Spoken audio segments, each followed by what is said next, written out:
आणि एक अत्यंत महत्त्वाची बातमी, तितकीच धक्कादायक ही बातमी आहे। नाशिकच्या जेलमध्ये कैदी मुक्तपणे अनिर्बंधपणे मोबाईलवरती बोलत असल्याचा धक्कादायक प्रकार उघडकीला आलाय। कैदी मोबाईलवर बोलत असल्याची दृश्य झी 24 तासच्या हाती लागली आहेत। नाशिकच्या कारागृहात गजाआड असलेले कैदी मोबाईल फोनच्या माध्यमातून आपापल्या टोळ्यांशी संपर्कात आहेत। 2004 पासून नाशिकच्या कारागृहातून 2171 कैदी फरार झाले। त्यातल्या अनेकांचा शोध अजूनही लागलेला नाही।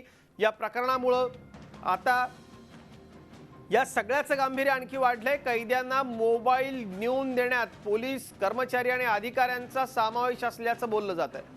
त्याशिवाय कैद्यांपर्यंत मोबाईल पोहोचणं शक्य नसल्याचं सांगितलं जात आहे। त्यामुळे या मोठ्या माशांवर कारवाई होणार का, हा खरा प्रश्न आहे। अत्यंत कडक सुरक्षा व्यवस्था असलेली नाशिकची मध्यवर्ती कारागृहाची ही ब्रिटिशकालीन इमारत आहे। या संपूर्ण परिसरामध्ये खूप मोठा काही एकराचा हा परिसर आहे आणि ब्रिटिश काळापासून नाशिकचं मध्यवर्ती कारागृह हे महाराष्ट्रातलं अत्यंत महत्त्वाचं जेल म्हणून ओळखलं जातं। नाशिकच्या मध्यवर्ती कारागृहातून कैदी मोबाईलचा मुक्तपणे कसा वापर करतायत, नाशिक शहरातलेच नाही तर गजाआड असलेले राज्यातले देशातले कुख्यात गुन्हेगार सर्रास मोबाईलच्या माध्यमातून आपापल्या टोळ्यांशी संपर्कात आहेत। त्यामुळे अनेक जण सुनियोजितपणे फरार झालेत।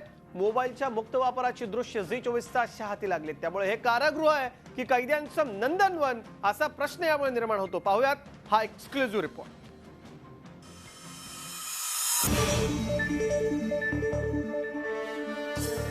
नाशिक जेलमधला हा धक्कादायक प्रकार।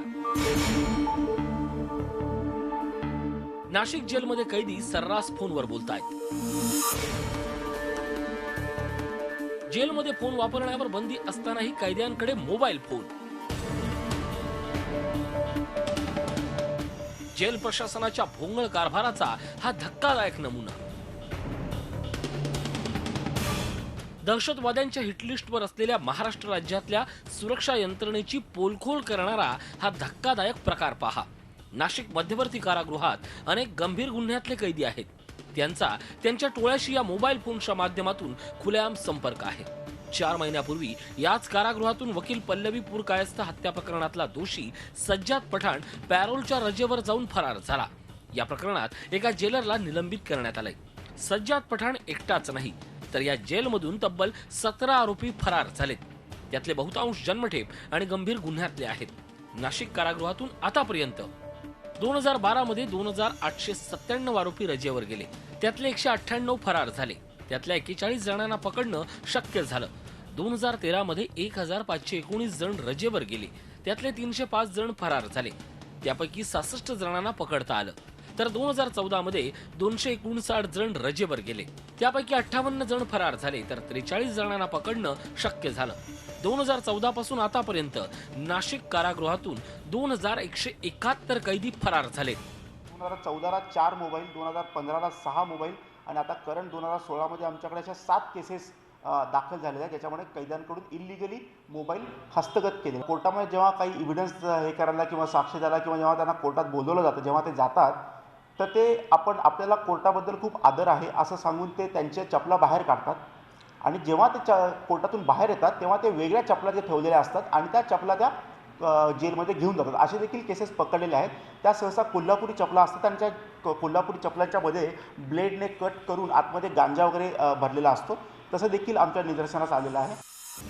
हे सर्व घडतंय कारागृहातल्या अनिर्बंध मोबाईल वापरामुळे। कैद्यांना मोबाईल नेऊन देण्याचं काम काही पोलीस कर्मचारी करतायत तर काही अधिकारीही त्यांना मदत करतायत। एवढंच नाही तर अगदी जेलर पासून अनेक अधिकारी देखील पॅरोल कसा मिळवायचा, त्यासाठी बनावट कागदपत्र कशी मिळवायची याचं मार्गदर्शनही करतायत। 2014 मध्ये नाशिक कारागृहात मोबाईल सापडण्याच्या 4 घटना घडल्या। त्यातल्या 2 घटनांचा तपास लागला। 2015 मध्ये 6 घटना घडल्या। 2 प्रकरणांचा तपास होऊन आरोपपत्र दाखल झालं तर 3 प्रकरणांचा तपास सुरू आहे। 2016 मध्ये 7 घटना घडल्या। त्यापैकी 5 घटनांचा तपास लागला तर 2 घटनांचा तपास लागलेला नाही। ज्या वेळेला एखादा आरोपी पॅरोलवर संचित रजेवर सुटतो आणि तो सुटल्यानंतर जर कधी तो वेळेत हजर नाही झाला तर सेंट्रल मध्यवर्ती कारागृहाची त्यांची फिर्याद आमच्याकडे दाखल करतात आणि मग ती 0 नंबरने आम्ही दाखल करून संबंधित पोलीस स्टेशनला त्याचा पुढील तपासासाठी आम्ही पाठवून देत असतो। असे या चालू वर्षामध्ये आमच्याकडे 6 गुन्हे आमच्याकडे दाखल झालेले आहेत। काही उच्चपदस्थ अधिकाऱ्यांकडून या संभाषणाचं टॅपिंग होऊन अहवाल सादर करण्यात आला. मात्र कारागृह प्रशासनानं कनिष्ठ कर्मचाऱ्यांवर ठपका ठेवून त्यांना निलंबित केलं. महानिरीक्षकांच्या कार्यालयापासून ते थेट जेल कर्मचाऱ्यांपर्यंत ही साखळी असून आता हे सर्व थांबवण्यासाठी गांभीर्यानं चौकशीची गरज आहे. योगेश खरे, झी मीडिया, नाशिक. झी 24 तास रहा एक पाऊल पुढे.